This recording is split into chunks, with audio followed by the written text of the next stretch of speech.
Welcome, Peaches, to my table. Today we're going to find out what your guides want you to know for this week. You have stack 1, the deer, stack 2, the black cat, stack 3, the yellow randomal. Go ahead and hit that subscribe button on your way down to your timestamp, and let's get started. Okay, stack 1, the deer. All right, you have, this is the threefold riddle, the Fool, 8 of Wands, and the 10 of Wands reversed. Okay, so, wow, you guys, they really want you to let go and surrender, stack 1. They're saying to lay it down at the feet of whatever you consider to be your higher power. You don't have to know and do everything yourself and carry the weight of the world. I realize that I quote Alanis before. I quote her all the time, especially this one, but it is really relevant here. She says, the moment I let go of it was the moment I got more than I could handle. And the moment I jumped off of it was the moment I touched down. I love that lyric. And it is so pertinent here for you guys. This reading is not going to get specific because this right here, this is a card of deep personal meaning. And so they don't want me to tell you. They don't want me to be the one to tell you. They want to tell you directly.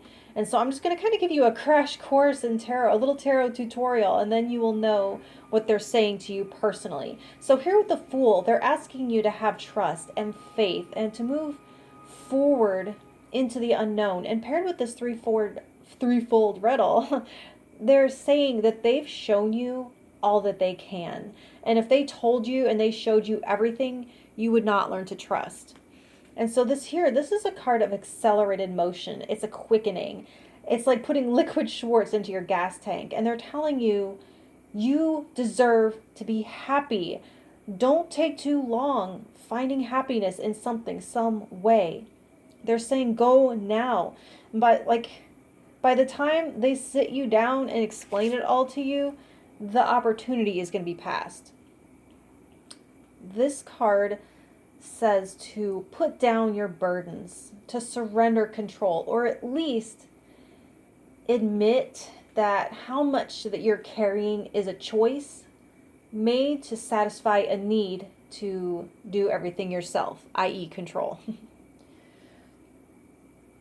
So this is a call to metaphorically strip yourself naked and jump into a lake. Or maybe if you have property, that's literal, but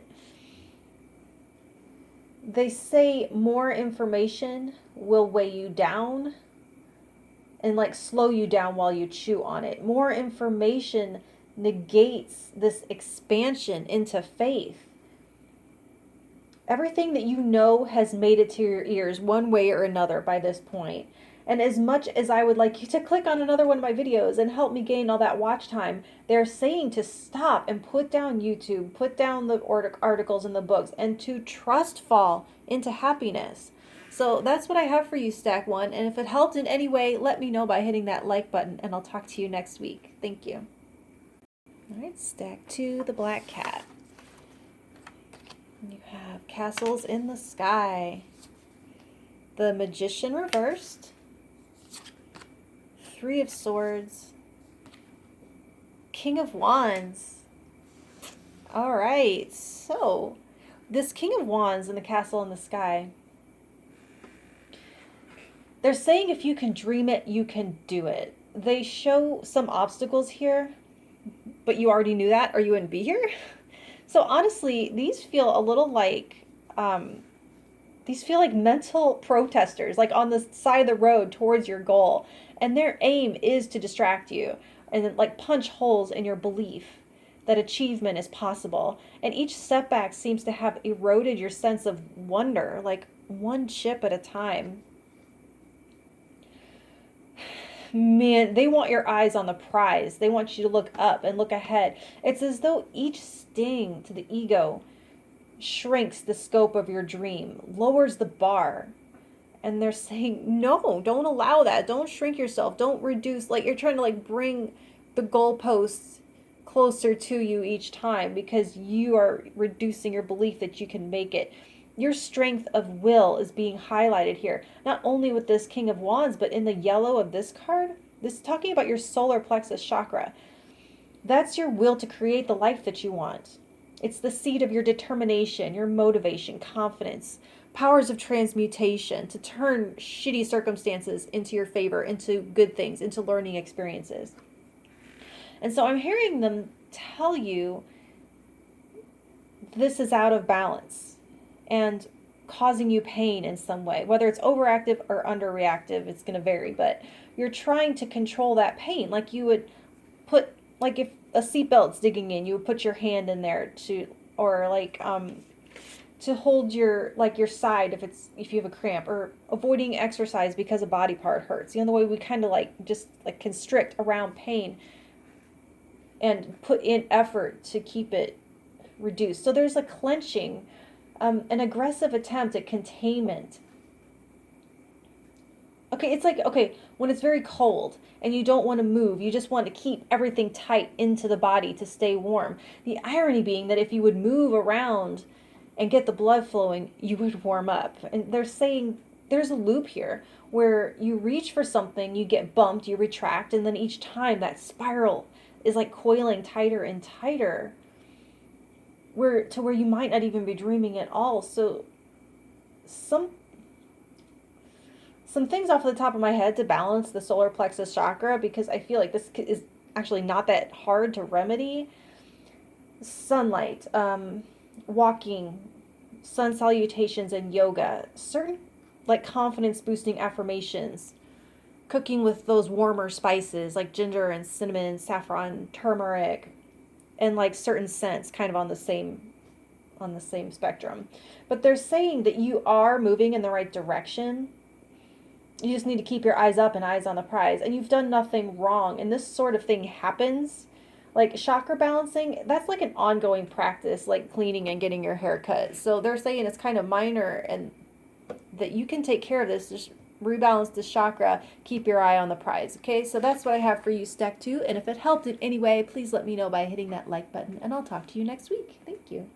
Okay, Stack 3, the yellow randomal. What do you have? Guardian. Man, that's fierce looking. Okay, you have the 8 of Swords, Queen of Swords, and the 6 of Pentacles. All right, so they are really wanting to help you burn up some illusions that might be keeping you from finding balance.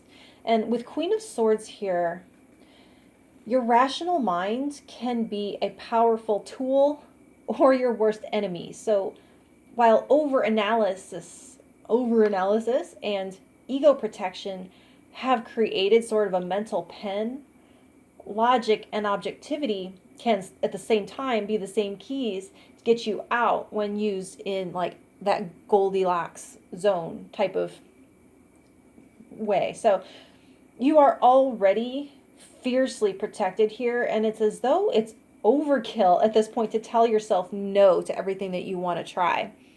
It's like I feel like there is some overcorrecting here, like criticism for not knowing something even though you fixed it once you found out. Like you didn't know what you didn't know, and you're only responsible for what you do once you find out, but you might still be beating yourself up over not having had all of the information. And they would like you to be more fair to yourself. They're wanting you to give yourself the same benefit of the doubt that you're willing to give someone else. And I'm also hearing easy come, easy go. It's like you're not a lobster trap. Opening to receiving means that some things might slip out, but nothing that is meant for you will. So for like every 10% that you gain, you might lose 0.5%. But if you clamp down and you slam that door so that 0.5% can't get out, then that means that 9.5% increase does not happen either. Does that make sense? So they're also saying the more your awareness increases, the more you will be aware of what you don't know. And to take this actually is a sign of expansion and accelerated learning, not a measuring stick to like slap your knuckles with or some kind of negative assessment of your capabilities. So that's what I have for you, Stack 3. And if it helped in any way, please let me know by hitting that like button, and I will talk to you next week. Thank you.